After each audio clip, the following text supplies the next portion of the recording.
Eh bien bonjour à toutes et à tous, j'espère que vous allez tous très bien, on se retrouve aujourd'hui. Non, vous n'avez pas rêvé, championnat de France du chrono sur Pro Cycling Manager. Alors, j'ai anticipé des questions que vous êtes peut-être posées. Alors, pourquoi lundi? Tout simplement parce que techniquement, il peut y avoir des vidéos Tour de France qui peuvent arriver dès demain, étant donné que le jeu sort le 27. Il y a moyen d'aller le récupérer en magasin le 25 peut-être. Et puis en plus, comme ça, vous avez la vidéo de lundi, vu que j'avais rien prévu. Petite vidéo de lundi, et comme ça, bon, voilà, vidéo de lundi. Et puis pour le reste de la semaine, quand on va avoir les vidéos Tour de France et PCM qui vont sortir, comme ça vous êtes tranquille pour la suite. Alors, pourquoi sur PCM 17? Alors tout simplement parce que je n'ai pas le 18 et parce que je n'ai pas le 19 encore non plus. Donc bah évidemment que j'ai pas encore le 19 et le 19 sort le 27 donc et je vais acheter je vais acheter Tour de France d'abord et j'ai pas envie d'acheter les deux en même temps sinon ça va faire un peu mal au cul, donc du coup je vais d'abord acheter Tour de France. En plus ensuite j'attends, putain je bégaye, je sais pas pourquoi, ensuite j'attendrai un petit peu pour Pro Cycling Manager. Et donc du coup bah, ça nous mène à la troisième question: comment t'as eu la course alors sur le 2017, comment t'as eu la course 2019? Et bah tout simplement c'est très simple. Alors on va partir solo, course simple du coup.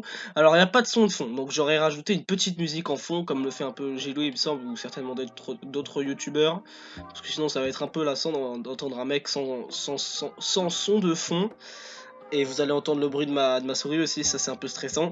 Donc alors on va partir sur la DB 2018, donc c'est celle de Benji Nassau, qui est assez propre, avec pas mal de coureurs aussi qui n'ont même pas d'équipe. Je crois qu'il y a quasiment plus de coureurs qui n'ont pas d'équipe plutôt que de coureurs qui ont d'équipe dans la DB. Et ça c'est tant mieux, comme ça renouvelle vraiment avec des coureurs qu'on connaît pas. Et si vous faites une carrière, ça fait un futur... un futur qui change quoi. Et donc aussi c'est pour vous prévenir que bah, du coup là on va faire le championnat de France chrono, mais on fera pas le championnat de France sur route. Voilà, c'est un peu étrange, mais bon, voilà. Comme ça on a le chrono là, et sur route je pense que Alex Gaming va le faire, je sais pas, pour dimanche. En tout cas ce sera pas sur ma chaîne. Alors du coup pour le sur route, si je l'avais fait j'aurais pris ça. Alors ok, c'est en 1.2.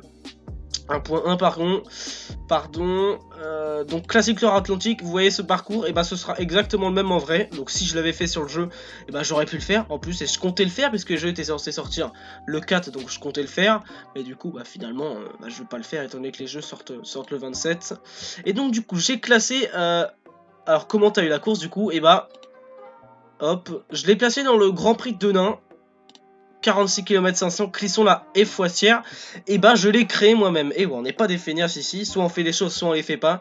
J'ai pas pris un contre-la-montre au hasard dans le jeu puis mis les startlistes, j'ai créé moi-même la course. Ça va, c'était pas une course de 250 km avec des tas de circuits chiants à faire. C'était un chrono assez simple à faire. Vous voyez là, ça c'est bien représenté. Si vous comparez par rapport à la carte... Ah oui, d'ailleurs je vous ai pas dit, le micro j'ai réussi à trouver comment changer, hein, parce qu'avant il y avait un vieux grésillement de fond, là c'est bon, il n'y a pas le grésillement. Et du coup Clisson, Monnière, la Bordelière, la Guillotière et la Haille Foissière, j'ai créé du coup ce parcours moi-même. Et vous allez voir, c'est assez sympathique, Donc on va être parti, donc voilà, 46,5 km assez plat. On peut voir assez plat, à part deux bosses, une bosse là dans le final et une bosse juste avant l'arrivée à la et Foissière. J'ai donc recréé les start lists, les listes de départ. On va être parti pour ces championnats de France. Et donc du coup, vous voyez, il y a des équipes là, Rivol avec des coureurs, voilà, avec des coureurs norvégiens à la base. Vous vous demandez sûrement pourquoi. Alors, je vais ouvrir mon petit carnet, puisque j'ai écrit tous les noms de toutes les équipes que j'ai dû changer du coup. Donc voilà, là c'est parfait. Alors hop, donc désolé c'est un peu de bruit de papier du coup. Alors du coup, on a la AG2R la mondiale, donc qui correspond à bah, la AG2R la mondiale. Je vais d'abord faire les équipes qui sont dans le jeu de base et qui sont les bonnes. Donc du coup, AG2R la mondiale, on aura Pierre Latour, donc qui est évidemment le grand favori pour cette édition. J'ai gardé les notes évidemment du jeu, je les ai pas changées parce que bah, sinon... bah, je sais pas comment on fait tout simplement, et du coup bah, j'ai gardé les notes de ADB. Donc Latour n'est pas le meilleur sur ADB, donc on va voir ce que ça donne. Pierre Latour du coup avec Alexis Goujard et Nance Peters pour la G2R la mondiale. La Cofidis qui vient avec Stéphane Rossetto, j'affiche les notes, et Pierre-Luc Perrichon. Rossetto qui peut être une chance pour un bon résultat, attention. La Delco Marseille qui vient donc avec Alexis Guérin, le seul coureur, donc voilà, un peu faible en chrono sur cette DB notamment. On va voir ce qu'il pourra faire dans la réalité. La Direct Énergie qui vient avec Damien Gaudin, Anthony Turgis et Paul Ourselin. Donc voilà, Damien Gaudin, Anthony Turgis aussi qui s'est bien amélioré à voir. La Fortuneuse Samsi qui vient avec 5 coureurs. Par contre, la Florian Vachon, Anthony Delaplace, Laurent Pichon, Benoît Jarrier et Thibaut Guernalec, le jeune coureur breton. La Groupama FDJ, donc qui vient avec Benjamin Thomas, Anthony Roux, Léo Vincent, Benoît Vaugrenard, Romain Seigle et Bruno Armirail. Ensuite, donc Urom, McDonald, non. La Quickstep Force, donc qui vient avec juste Rémi Cavana qui n'a pas aligné Sénéchal et Alaphilippe. Je pense qu'Alaphilippe, ils se concentrent plus sur route, je pense. Je n'ai pas trop fait attention, et peut-être Sénéchal aussi. Ensuite, on a la Roubaix-Lille Métropole, donc qui est la Sauvac, il me semble, mais c'est le même maillot, juste le sponsor a modifié un petit peu. Donc ça fait pas trop de différence. Julien Antomarchi et Romain, et oui non pas Romain Leroux, c'est vrai, c'est pas Romain Leroux, je viens de m'en souvenir. Pour certains coureurs, pour avoir plus de coureurs, parce qu'en fait le coureur c'était pas Romain Leroux, c'était Ruben Leroux, quelque chose comme ça. Du coup pour avoir plus de coureurs, bah, j'ai mis Romain Leroux à la place de Ruben Leroux, c'est pas grave. De toute façon, Ruben Leroux, ça m'étonnerait qu'il remporte le prix, le championnat en vrai. Comme ça nous fait un coureur en plus. Écoutez, voilà, donc à la place de Ruben, c'est Romain, il y a d'autres trucs comme ça. Là, Saint-Michel-Aubert, donc avec Johan Payot et Nicolas Baldo. La Vendée U, avec Florian Maître et Thomas Denis. Là, non. Et là, Vital Concept, donc avec Johan Lebon et Corentin Hermenot. Donc voilà, et donc je vous présente et vous dites sûrement pourquoi il y a BMC, pourquoi il y a Brisbane, pourquoi là il y a Urom, je sais pas. Donc du coup je vais vous dire pourquoi il y a ça. Alors tout d'abord, il n'y a pas que des équipes professionnelles qui participent à la course professionnelle, mais aussi des équipes professionnelles pas en continental en fait. Voilà, donc là vous voyez, on a... ouais, faut aller en carrière pour faire ça, je suis con. Du coup, il y a World Tour, Continental Pro et Continental. Et du coup, il y a d'autres équipes qui sont en dessous de Continental qui participent, comme par exemple le CC Dijon, SC Dijon Olympique, Sojason Espoir, voilà. Et du coup, bah, pour éviter qu'il y ait que ces équipes-là, j'ai pris des coureurs qui étaient déjà dans le jeu, mais qui n'avaient pas d'équipe, du coup, grâce à cette DB, et je les ai replacés dans des équipes. Donc, par exemple, pour le SC Dijon Olympique, j'ai choisi la McDonald's Down Under parce que le maillot était quasiment identique. J'ai essayé le maillot identique à chaque fois. Et vu qu'on avait Jérémy Cabot, et ben j'ai mis Jérémy Cabot à la McDonald's puisqu'il participe en vrai. Et donc bah voilà, comme ça permet de mettre plus de coureurs parce que un championnat de France à 15 c'était pas ouf quand même. Donc voilà, comme ça on a plus de coureurs. Alors du coup pour le SC Dijon Olympique, la McDonald's avec Jérémy Cabot. Pour la Sojason Espoir ACMC, j'ai mis la Olivers Real Food avec Quentin Fournier. La EC Saint-Étienne-Loire, donc la Brisbane CT. Pour ceux qui connaissent le maillot, il est pas très ressemblant, mais c'était le mieux. Maillot blanc avec des rayures jaunes et mauves, pas terrible à trouver, pas facile à trouver. Donc voilà, c'était le meilleur, celui de la Brisbane avec Kevin Le Breton. C'est pas Kevin Le Breton non plus, ce sera Kylian, il me semble, quelque chose comme ça. Donc bah du coup, bah voilà, je me suis débrouillé, j'ai mis Kevin, mais c'est pas grave. Ça rajoute des coureurs et c'est l'important. Et de toute façon, Kylian Le Breton va pas remporter le chrono et Kevin Le Breton non plus. Donc voilà, ça change pas grand chose. L'AVC Aix-en-Provence qui correspond à la Torcou Seker Sport avec Robin Meyer. La Team Peltrax CSD qui correspond à la Vita, à la Véranda Williams, pardon, où là j'ai même réussi à rajouter 2 coureurs avec Benoît Siner et Guillaume Thévenot. La VC Rouen 76 qui correspond à la Differdange avec Dylan Kowalski. La VC Pro Imo Cournant d'Auvergne qui correspond à la BMC, voilà, avec Maxime Roger. La CR4 Chemin Rouen qui correspond à la Team Urom avec Jérôme Ménard donc, et la CC Etup, le doux pays de Montbéliard qui correspond à la Rival avec Fabien Canal, et c'est Émile Canal en vrai il me semble, mais voilà, c'est pas très grave, ça a prévu de rajouter un coureur, on va remplacer Fabien par Émile. Donc voilà, du coup en vrai il y a 79 coureurs. Ah oui, même j'ai tellement 30, je trouvais ça peu. C'était à peu près à 35 coureurs. J'ai rajouté des remplaçants, c'est-à-dire qu'il y aura des mecs qui courront même pas en vrai, qui sont dans le jeu. Mais voilà, j'ai rajouté des remplaçants histoire de rajouter des mecs. Comme ça on est 39 dans le jeu il me semble, au lieu que ça aurait fait 35 sinon. Cette formulation n'était pas très française, ouais. Mais voilà, tant mieux, c'est pas grave. Du coup, on va pas prendre la Fortuny, on va pas prendre la Direct Energy, on va pas prendre la Groupama. On va prendre une équipe un peu plus faible avec laquelle on n'a pas l'occasion de jouer tous les jours. On va prendre la Saint-Michel-Aubert, les amis, puisqu'ils ont quand même Johan Payot. Écoutez, avec Johan Payot qui est pas un trop mauvais coureur, 68 de contre-la-montre, 67 de plaine. Et des notes résistance, endurance qui peuvent passer à la rigueur, c'est pas le pire non plus qu'on a vu. Il y a peut-être moyen de viser un petit top 20. Donc écoutez, on va partir avec la Saint-Michel-Aubert, puisqu'on n'utilise jamais la Saint-Michel-Aubert. Donc bah voilà, Grand Prix de n'importe du Hainaut. C'est parti, les spécialistes de l'effort solitaire d'avoir brillé. Donc les favoris de ce championnat de France sont Pierre Latour, Johan Lebon, Rémi Cavagna, Anthony Goujard, Anthony Roux, Bruno Armirail, pardonnez-moi, Corentin Hermenot, Benjamin Thomas, Léo Vincent, Stefano Rossetto, Delaplace et Gaudin. N'hésitez pas à donner votre favori pour la course en IRL. Et voilà, je vais vous passer le temps de chargement et se retrouve direct au départ de la course. Et allez, optimisation des coureurs. Quand vous voyez optimisation des coureurs, en général, c'est que vous êtes bon. Donc on va pouvoir partir avec la Saint-Michel-Aubert. On ne sera pas les premiers à passer, évidemment.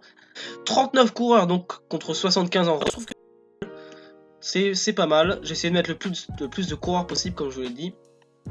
Donc bah voilà, le parcours. On le voit juste ici. Ça commence avec... Voilà, ça monte un petit peu là. Mais c'est quand même des pourcentages faibles. Le second intermédiaire. Voilà, ça baisse un petit peu. Hop là. Pardon, j'étais mal. Voilà, et puis les deux boss, hein, dans le final, c'est les deux boss principales qui devraient pas changer grand chose à la course. Mais si t'arrives, t'as vraiment fait un gros effort juste avant la boss principale là de Saint-Fiacre-sur-Maine. Pardon. Si t'arrives avec avec plus beaucoup d'énergie, bah tu peux prendre très cher dans cette boss. Donc bah voilà comment sont organisés les intermédiaires. Celui de Monnières, celui de la Gaillotière et celui, ou alors j'inverse, je sais pas, celui de la Bordelière. C'était celui-là et celui-là c'est celui de la Gaillotière. Et puis l'arrivée à la F-Foissière ou la I-Foissière. Donc bah voilà, j'ai essayé de faire un truc sympa. On va partir avec Anthony Turgis avec un petit x2. Et donc voilà, en fait, c'est dans ce moment-là que je me rends compte, ce sera pas possible la course. Hein. Je vais la garder pour moi. On va me mettre un x1, écoutez, puisque j'ai envie de profiter quand même. Par exemple, ces immeubles, je me suis cassé le cul à les faire. Non, je déconne. J'ai juste fait l'outil, voilà, pour créer une ville, mais bon, je les ai fait quand même. Et du coup, ça veut dire que si je reste toute la course comme ça, je les ai fait pour rien. Donc voilà, j'ai vraiment comblé avec des forêts, hein. C'est mieux à faire pour pas qu'on voie le vide. Il y a quelques petits bugs graphiques peut-être, mais franchement c'est assez minimaliste par rapport à toute la course. Anthony Turgis qui est arrivé au premier intermédiaire. En fait, mettre des fleurs, sur la première course que j'avais créée, je me suis rendu compte qu'en fait j'avais pas mis de fleurs. En fait, mettre des fleurs et de l'herbe, ça change vraiment tout. T'as l'impression que c'est beaucoup moins vide d'un coup. Par exemple, là il y a des pierres, hein. Ça m'étonnerait qu'il y ait des pierres en Loire-Atlantique. Donc voilà, le premier intermédiaire, Anthony Turgis qui passe en 4ème temps. C'est pas terrible, ça peut être mieux. La Baldo qui va s'élancer. Donc je me suis un petit peu entraîné évidemment. Évidemment que je l'ai joué la course pour voir s'il y avait des problèmes dessus.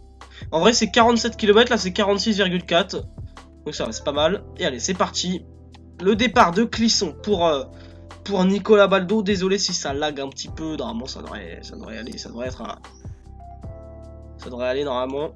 Avec Nicolas Baldo, donc, on voit déjà, si on regarde bien d'ici, la F-Foissière, d'ici, d'ailleurs, la I-Foissière, la F-Foissière, normalement, c'est, pour moi, c'est F-Foissière. S'il y en a qui disent I-Foissière, surtout les Vendéens, pas des Vendéens, non, je suis con, quoi. Surtout des Loire-Atlanticains, non, je déconne, je sais pas comment on dit, mais ceux qui viennent de Loire-Atlantique, désolé si j'écorche. Donc voilà, allez c'est parti, Nicolas Baldo qui va pas tarder à passer au premier intermédiaire. J'ai mis exactement les mêmes intermédiaires que dans la vraie vie, hein. J'ai pas modifié, je vois pas pourquoi j'aurais modifié. D'ailleurs je trouve qu'ils sont pas très bien placés, il y en a un vraiment tout au départ, un pile au milieu et un assez proche de l'arrivée, c'est pas terrible. J'ai un copié comme en vrai. Donc voilà, ce premier intermédiaire pour se fixer un petit peu avec Nicolas Baldo, on va franchir la ligne. C'est un 12ème temps, on est avant-dernier, c'est pas terrible. Hein. Pourtant 66 chronos, on pourrait s'attendre à un meilleur résultat, par exemple être devant Guillaume Thévenot. Bon, peut-être que Thomas Denis est parti un peu trop fort, on sait pas. Donc bah voilà, allez c'est parti, j'essaye de montrer un petit peu le paysage quand même. On voit la flamme rouge au fond, je sais pas si vous avez vu.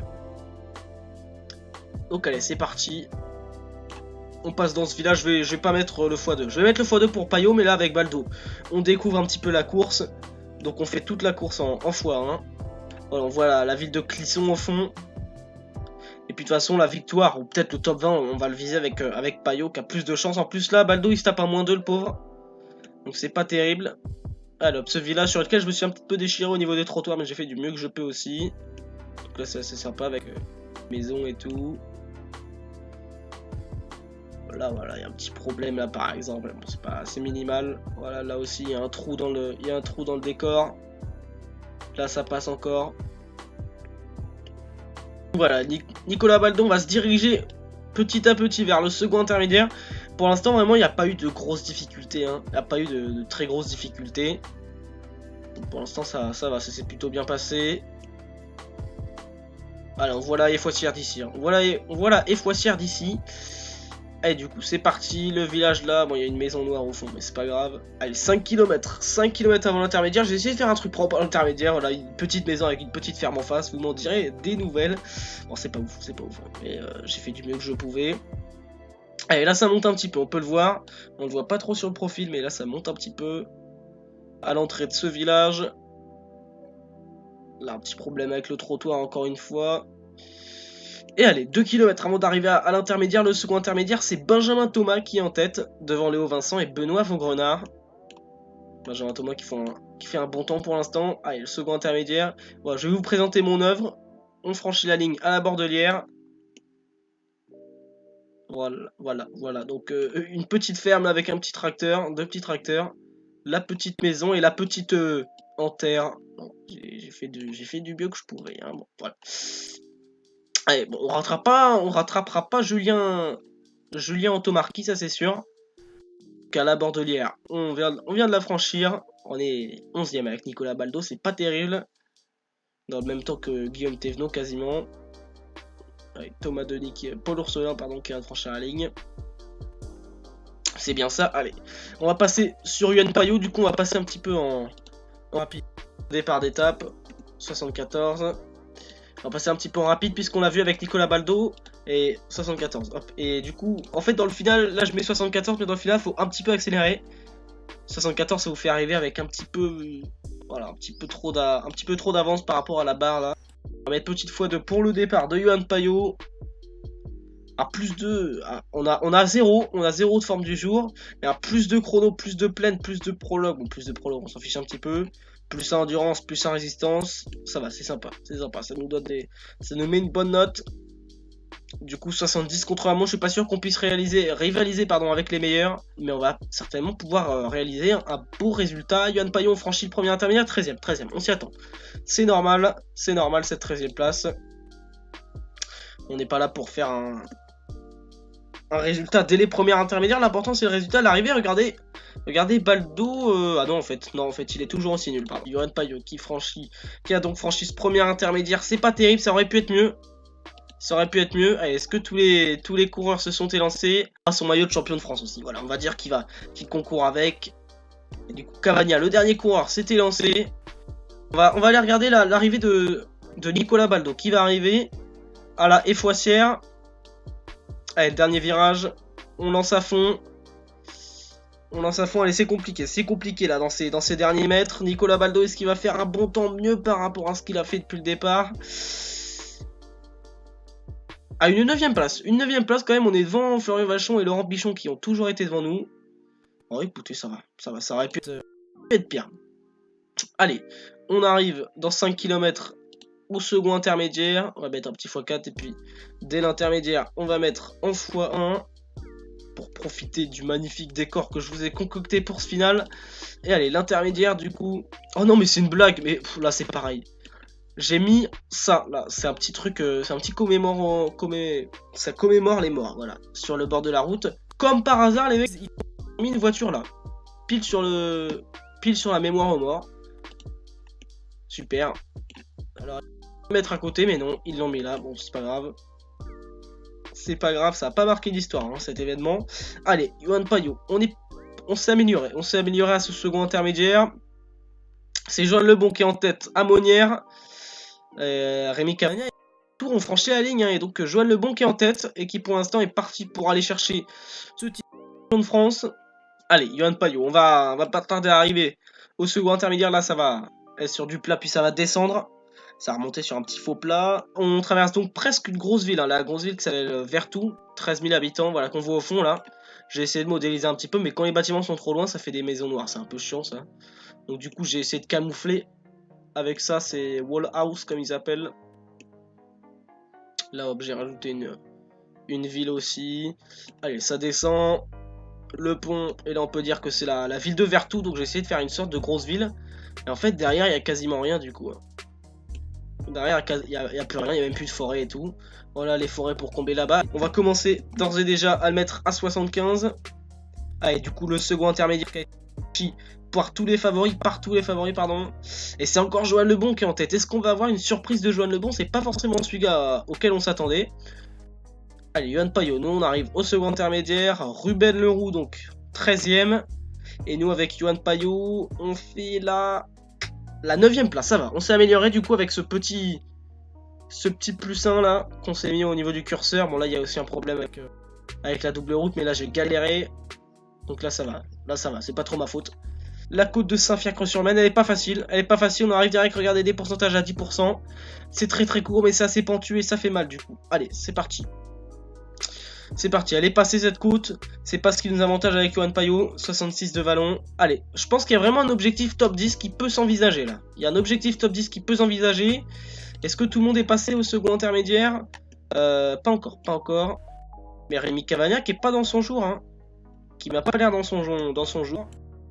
Allez, c'est parti. On arrive donc à la Effoissière avec Yohan Payot. Et on a quand même du jaune en rab. Allez hop, on va pas tarder à accélérer ce dernier virage qu'il faut bien gérer. Bon, il n'y a pas de chute en chrono, mais bon. Bien géré, hop. Le dernier virage, on met tout à fond. On met tout à fond pour Payot. J'ai l'impression d'avoir pas très bien géré. J'aurais pu accélérer dans le final, j'ai l'impression. Allez, on franchit la ligne avec Yohan Payot et c'est un. J'ai pas regardé en bas. 8ème temps. Pas conserver le top 10. On va pas conserver le top 10, c'est clair et net. Les côtes qui nous ont fait mal. Damien Gaudin, du coup, qui franchit la ligne et qui signe un 8ème temps. Waouh, dans le même temps. Exactement dans le même temps.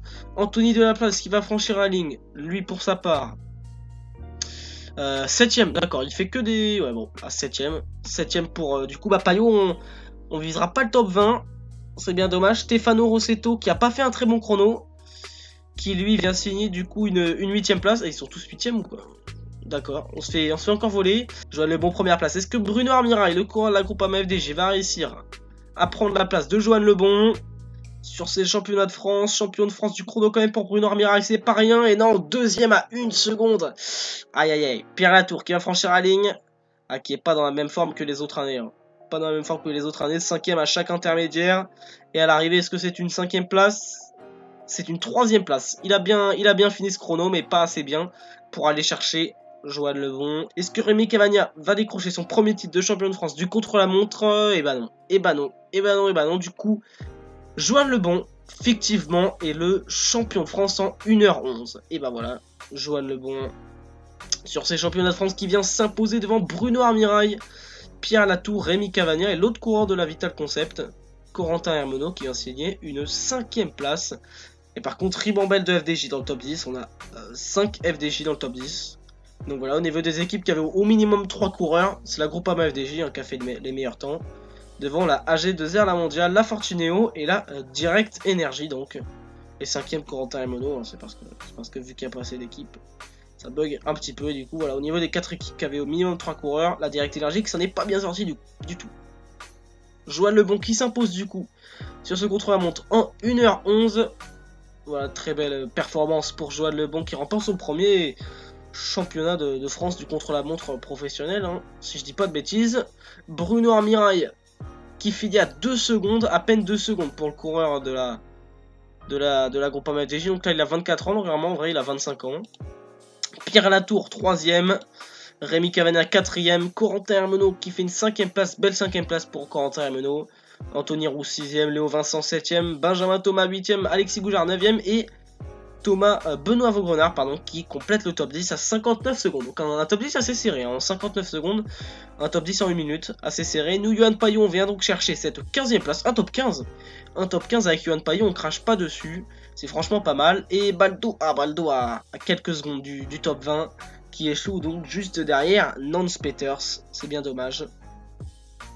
Et donc le dernier de ce contre-la-montre sur ces 39 coureurs, je rappelle qu'en vrai il y en aura 75, hein, donc ça va pas être la même chose. C'est Maxime Rouget, le coureur de la CR4 Chemin Rouen, je crois. Non, je vais vérifier. Allez, je peux pas me permettre de finir là-dessus, je vais vérifier à quelle équipe correspondait la BMC. Donc la BMC correspondait à la Pro Imo.